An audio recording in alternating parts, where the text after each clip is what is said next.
Saya nggak mampu membayangkan bila DKI Jakarta. Oh, saya bilang, kita ngelola 10 juta orang saja.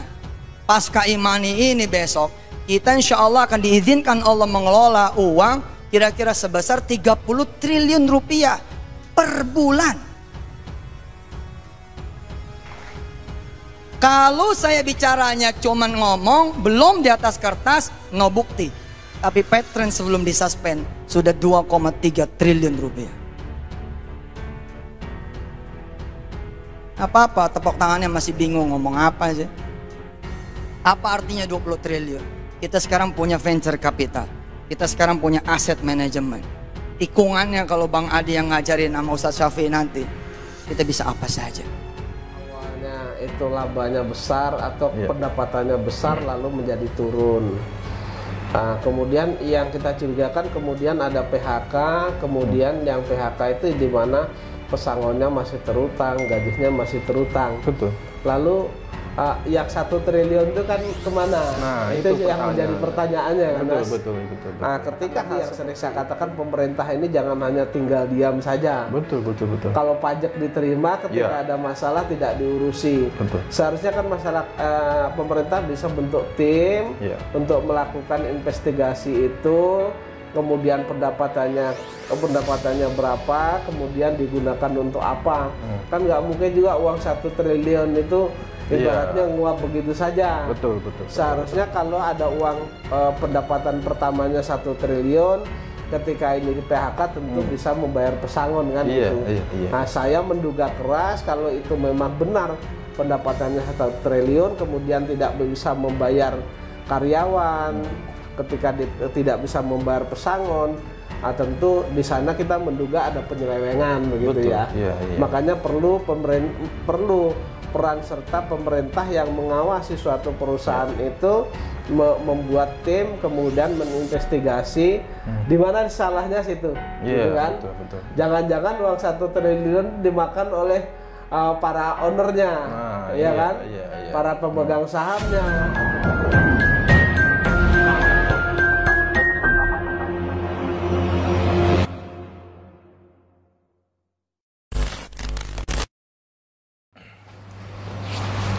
Bismillahirrahmanirrahim. Assalamualaikum warahmatullahi wabarakatuh.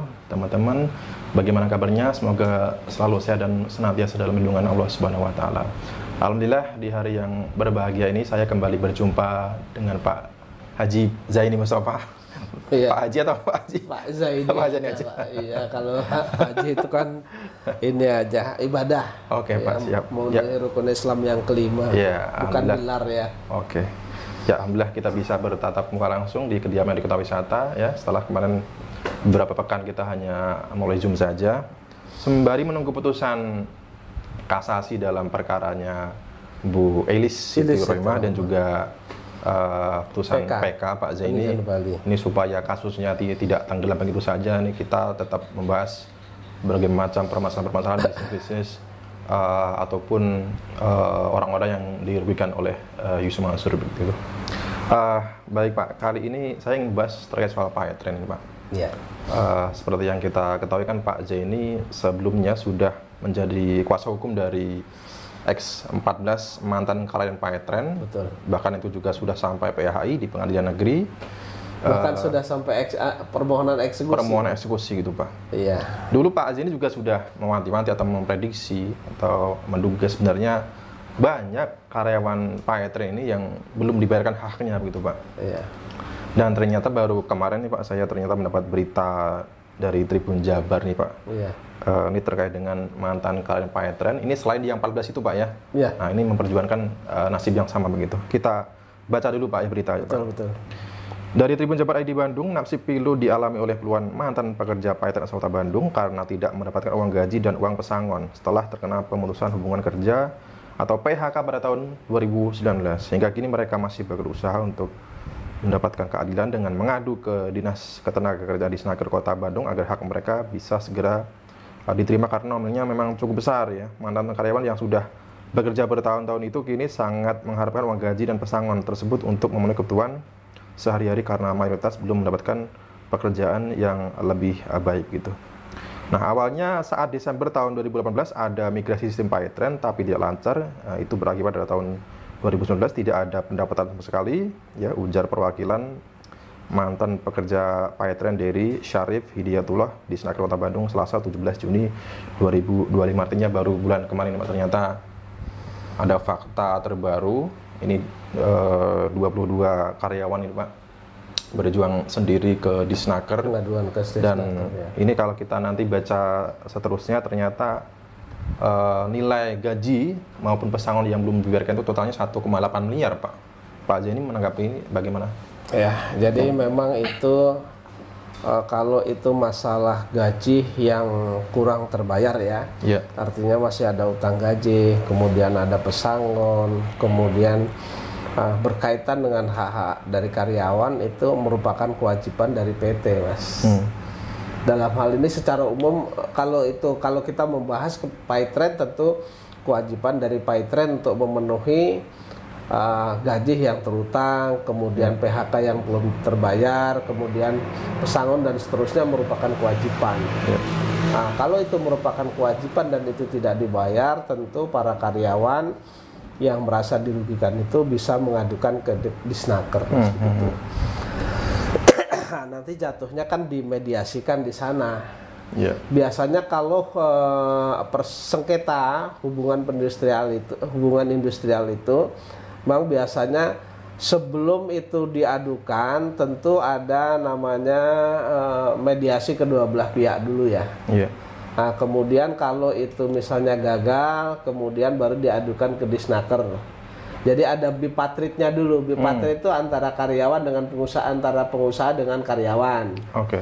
Nah, terus kemudian setelah itu tidak ada kesepakatan, tentu berlanjut kepada tripatrit. Tripatrit itu ada diadukan ke Disnaker, itu nanti ada di tengahnya Disnaker di sana.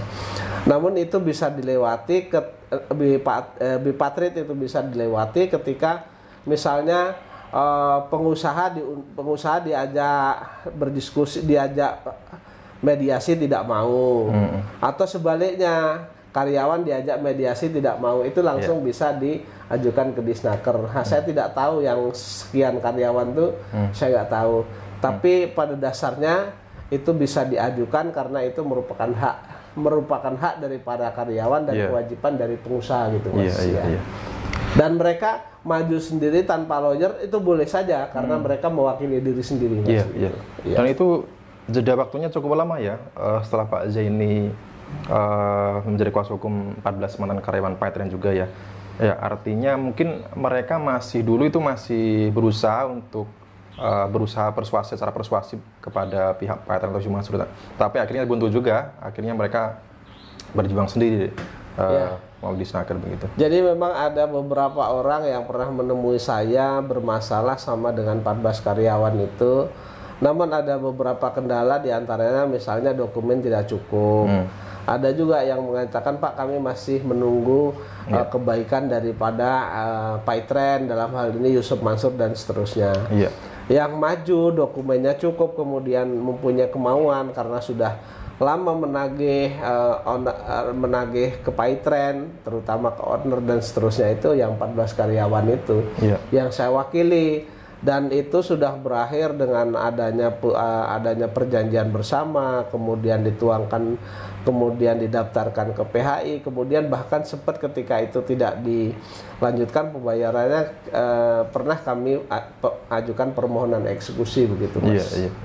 Nah, kemudian ya kendalanya itu kantornya sudah tidak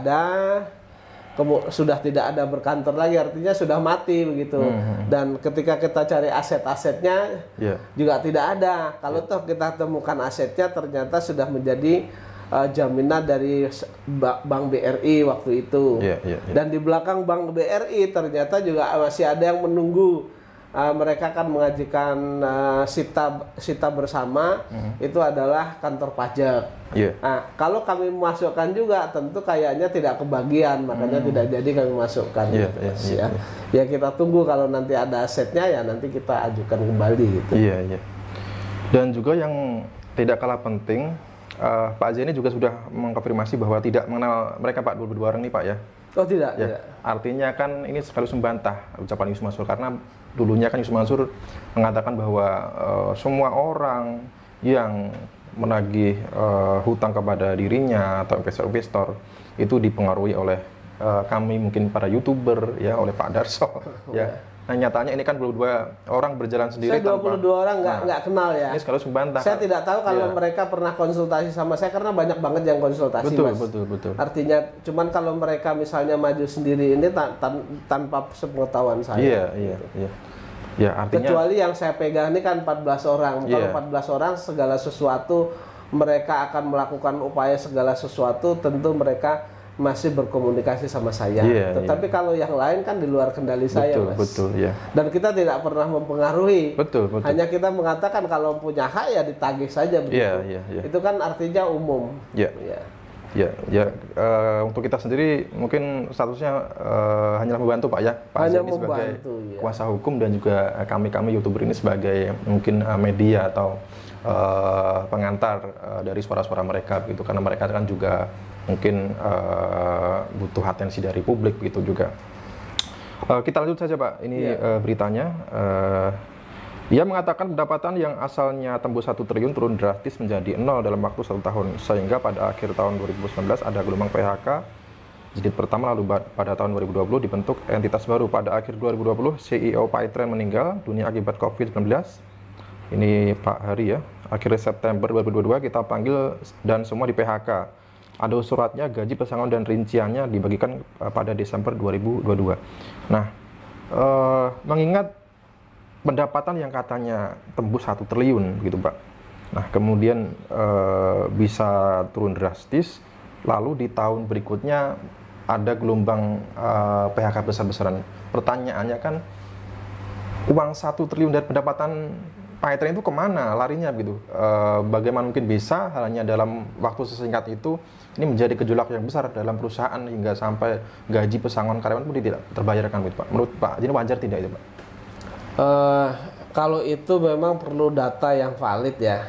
Artinya ketika awalnya itu labanya besar atau pendapatannya besar lalu menjadi turun. Kemudian yang kita curigakan kemudian ada PHK, kemudian yang PHK itu di mana pesangonnya masih terutang, gajinya masih terutang. Betul. Lalu yang 1 triliun itu kan kemana? Nah, itu yang menjadi pertanyaannya kan, Mas? Betul.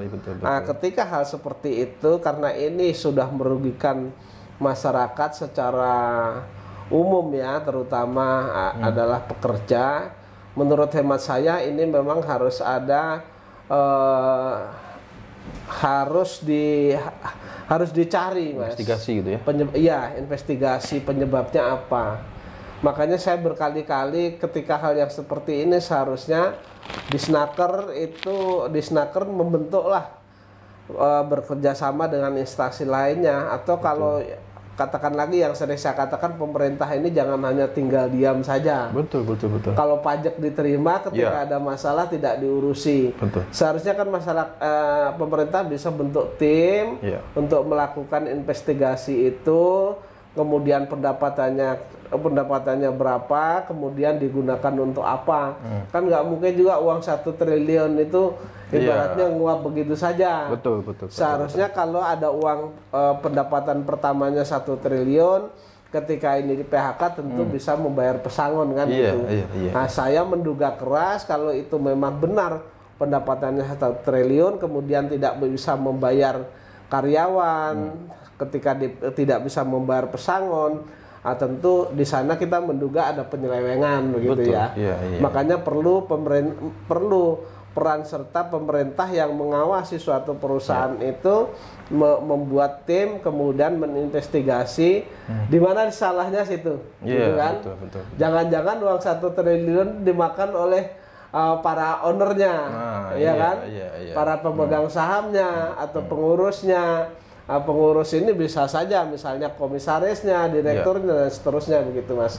Jadi untuk menyelesaikan itu memang kompleks dan butuh data yang valid, sehingga butuh tim investigasi khusus lah begitu, Mas. Betul.